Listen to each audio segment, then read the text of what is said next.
Chers amis, Erev Shabbat Shalom, Vaikra el Moshe. Hachem appela Moshe.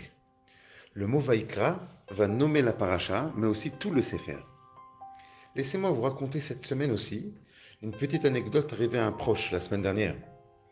Ayant décidé de vendre sa maison, il fait appel à un agent immobilier qui fait visiter sa maison à quelques acheteurs potentiels.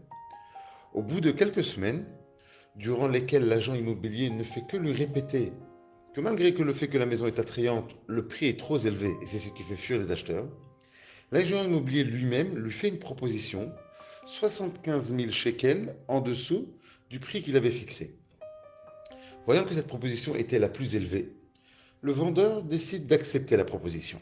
Son épouse, elle, ayant un mauvais pressentiment, lui demande d'attendre qu'elle aille pèleriner Rachel Imenu avant de conclure.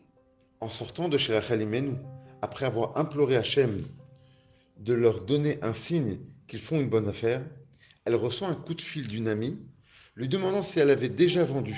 Et de fil en aiguille, il s'avère que l'un des acheteurs avait fait une proposition à hauteur du prix demandé, mais que l'agent immobilier voulant acheter lui-même avait omis de transmettre.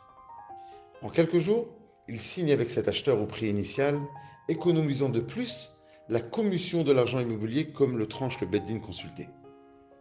Vaikra est écrit avec un petit aleph, car pas tout le monde cherche le Vaikra, les messages, les signes d'Hachem. Beaucoup ont tendance à se baser sur le Vaikar, le Vaikra sans le aleph, du terme mikré, hasard, se laissant porter par les vagues du hasard. Mais c'est celui qui sait diminuer sa personne, qui sait prendre conscience de la petitesse de sa vision des choses, à l'instar du petit aleph, et qui se tourne vers Hachem, là, il y a un Vaikra.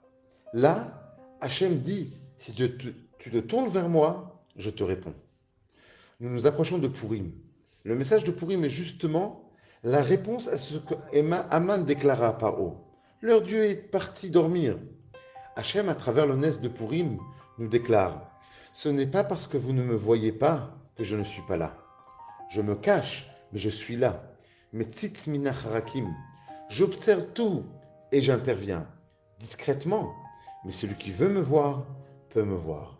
Hachem est là, avec nous, même si on ne le voit pas. C'est cela l'extraordinaire simcha de Purim. Shabbat Shalom.